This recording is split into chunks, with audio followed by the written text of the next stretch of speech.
Perkenalkan, kami dari kelompok 7 kelas N yang beranggotakan Vina Nazifah Rahman, Halimah Sukri, Suci Amelia, dan Alia Ramadhani Ali. Kami akan membahas mengenai psikologi transpersonal yang dimulai dari definisi, sejarah, tokoh-tokoh, hingga psikologi berbasis agama.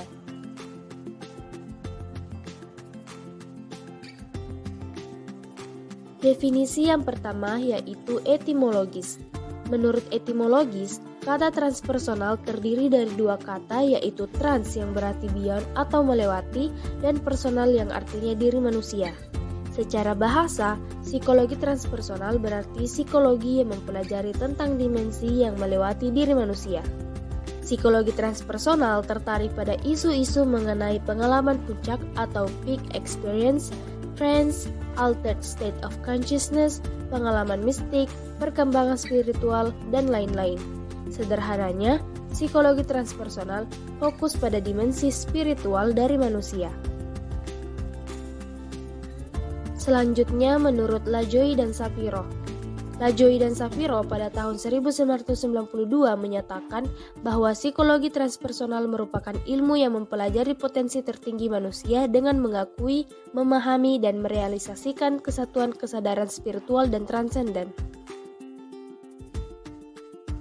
Walsh dan Vaughan. Walsh dan Vaughan menyatakan bahwa psikologi transpersonal adalah ilmu yang fokus pada penelitian tentang pengalaman transpersonal dan fenomena yang berkaitan dengannya. Daniel menyatakan bahwa psikologi transpersonal adalah cabang psikologi yang fokus pada studi terhadap keadaan dan proses pengalaman manusia yang lebih luas serta suatu sensasi yang lebih besar dari konektivitas terhadap orang lain dan alam semesta. Yang terakhir dari John Davis. John Davis menyatakan psikologi transpersonal diartikan sebagai ilmu yang menghubungkan psikologi dengan spiritualitas, yakni salah satu bidang psikologi yang berisi mengenai konsep, teori, dan metode psikologi dengan kekayaan-kekayaan spiritual dari macam-macam budaya dan agama.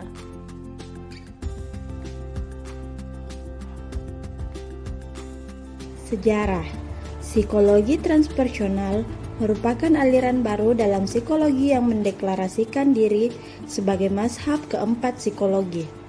Psikologi transpersonal lahir dan tumbuh di tengah-tengah perubahan politik, budaya, dan agama di Amerika. Journal of Transpersonal Psychology diterbitkan pada tahun 1969 dan pada tahun 1971 Association for Transpersonal Psychology didirikan. Faktor-faktor yang melatar belakangi kemunculan psikologi transpersonal yaitu sebagai berikut. Yang pertama, faktor sosial, budaya, dan politik.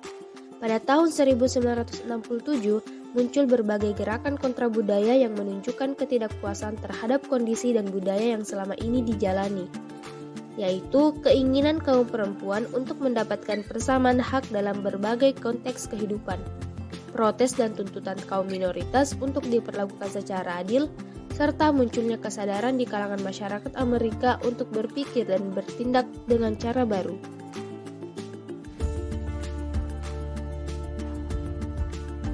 Selanjutnya, faktor penggunaan psychedelic drugs. Awal tahun 1960 sampai dengan pertengahan tahun 1970-an diwarnai dengan maraknya penggunaan psikodelik atau perubahan sementara pada level kesadaran, altered state of consciousness. Yang terakhir, faktor ketidakpuasan terhadap aliran pemikiran sebelumnya. Munculnya psikologi transpersonal karena adanya ketidakpuasan terhadap behaviorisme, psikoanalisis, dan psikologi humanistik. Ketiga aliran tersebut sama-sama tidak tertarik dengan dimensi spiritual manusia.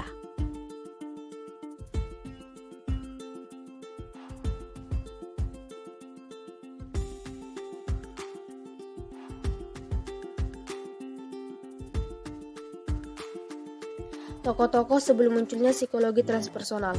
1. Richard Maurice Bach dari tahun 1837 sampai 1902. Richard Maurice Bach adalah seorang psikiatris berkebangsaan Kanada, lahir pada tanggal 18 Maret 1837. Bach terkenal dengan cosmic consciousness-nya. Menurutnya, kesadaran manusia itu bertingkat, antara lain simple consciousness, kesadaran terhadap apa yang dilihat atau didengar, terhadap anggota tubuh yang dimiliki termasuk kesadaran sederhana. Yang selanjutnya, self-consciousness, kesadaran puncak yang tidak dimiliki oleh setiap orang. Dan yang terakhir, cosmic consciousness, kesadaran akan kehidupan dan tatanan alam semesta yang ditandai dengan peningkatan derajat moral atau moral exaltation, perasaan melayang, feeling of elevation, kegembiraan atau elation, kesenangan, joyousness, pengertian moral atau moral sense, rasa keabadian atau sense of immortality, dan kesadaran akan kehidupan yang kekal atau consciousness of eternal life. Roberto Assagioli dari tahun 1888 sampai 1974. Roberto Assagioli lahir di Venice, Italia pada tahun 1888 dan meninggal pada tahun 1974. Assagioli terkenal dengan psikosintesisnya.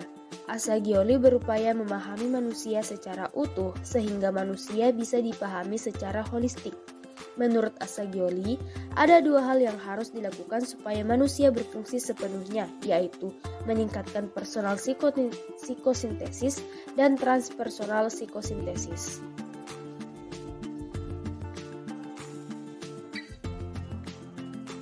Tokoh-tokoh psikologi transpersonal, yaitu yang pertama ada Kenneth R. Wilber.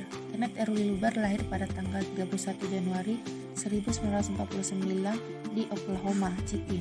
Wilber terkenal dengan teori integralnya dan menyampaikan penjelasan mengenai spektrum kesadaran.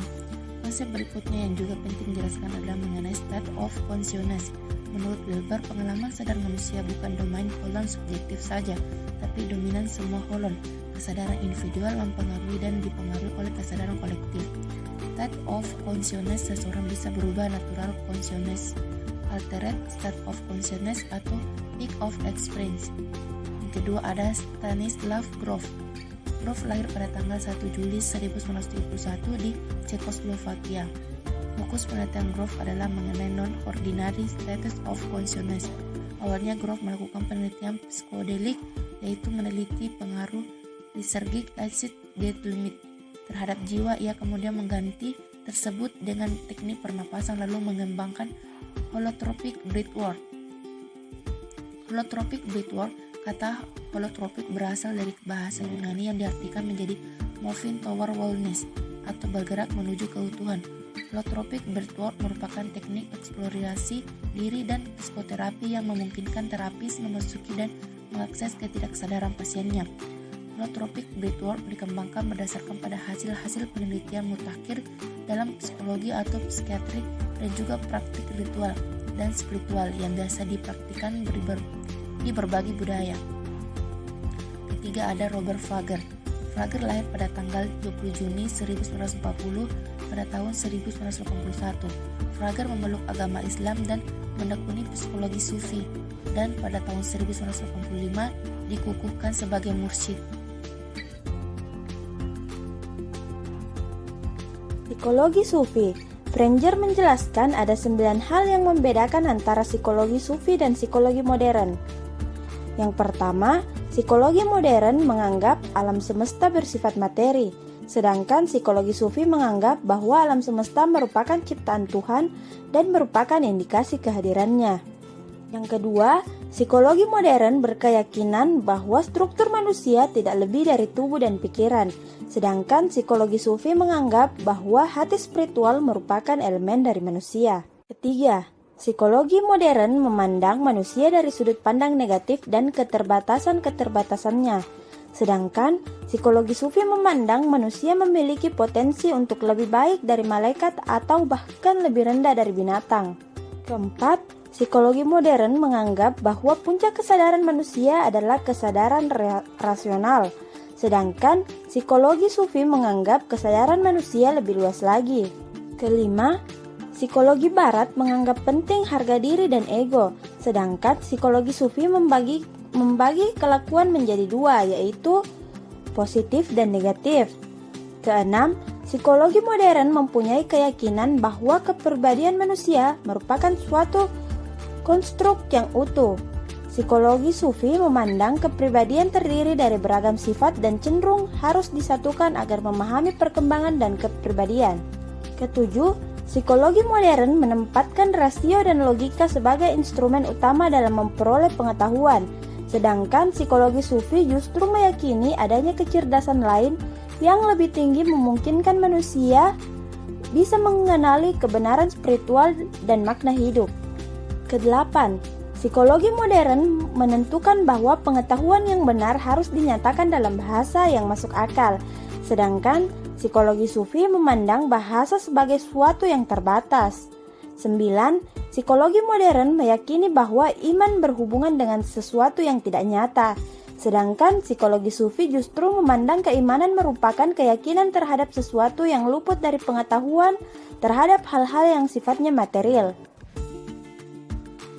Menurut Finger, Allah Subhanahu wa Ta'ala menempatkan semacam kuil dalam setiap diri manusia, yang merupakan tempat percikan ilahiyah, dan kuil tersebut adalah hati.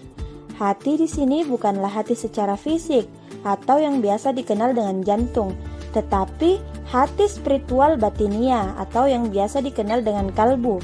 Finger menjelaskan bahwa jantung menjaga keberlangsungan tubuh dengan mengalirkan darah ke seluruh tubuh, sedangkan kalbu menjaga keberlangsungan psikis dengan kearifan dan cahaya serta penyucian diri dari sifat negatif. Malik Babikir Badri dari tahun 1932 sampai sekarang. Badri lahir pada tanggal 16 Februari 1932 di Sudan. Badri dianggap sebagai tokoh yang paling depan dalam mengembangkan psikologi Islam. Dalam bidang terapi, Badri menyampaikan teknik baru dalam systematic desensitization. Badri juga menyampaikan inovasi dalam memberikan intervensi terhadap klien yang mengalami gangguan obsesif-kompulsif.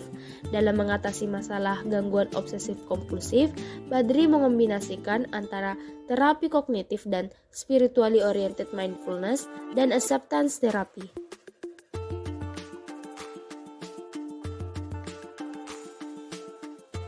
Psikologi yang berbasis agama, yaitu ada psikologi Islam. Psikologi Islam merupakan psikologi yang dibangun berdasarkan pandangan manusia menurut Islam, yang bersumber dari Al-Quran dan As-Sunnah, serta tetap memperhatikan prinsip-prinsip ilmiah. Psikologi Islam mempunyai pemahaman bahwa dimensi manusia tidak terbatas pada aspek biologis, psikologis, dan sosial semata, tapi juga meliputi aspek rohani dan spiritual. Psikologi dalam berkeyakinan bahwa sumber pengetahuan yang bisa dijadikan rujukan dalam mengembangkan psikologi bukan hanya hasil penelitian terhadap ayat-ayat kauniyah semata, tapi juga hasil penelitian terhadap ayat-ayat qauliyah. Latar belakang kemunculan psikologi Islam. Munculnya psikologi Islam berawal dari ide Islamisasi ilmu pengetahuan, yaitu pada tahun 1840-an yang digagas oleh Ismail Razi Al-Faruqi. Al-Faruqi mempunyai kekhawatiran terhadap masyarakat muslim, khususnya pada sistem pendidikan. Materi yang diajarkan oleh sekolah dan universitas yang ada di masyarakat muslim justru metodologi yang bersumber dari luar muslim.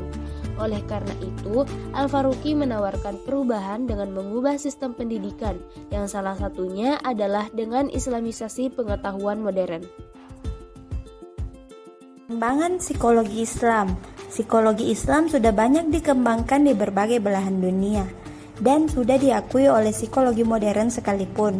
Sekolah tinggi ilmu psikologi Islam pertama di dunia bahkan sudah berdiri pada tahun 1977 di Khartoum School of Psychology, Sudan. Perkembangan psikologi Islam di Indonesia mulai tampak pada tahun 1990-an. Dalam kurun waktu hampir 27 tahun sejak diwacanakan. Ada banyak produk ilmiah yang sudah dihasilkan, baik buku, artikel jurnal, bahkan jurnal ilmiah. Selain karya ilmiah, kegiatan ilmiah yang berhubungan dengan psikologi Islam pun sudah banyak diselenggarakan, baik atas nama perguruan tinggi, asosiasi psikologi Islam, ataupun kumpulan beberapa perguruan tinggi. Sekian dari kami. Wassalamualaikum warahmatullahi wabarakatuh.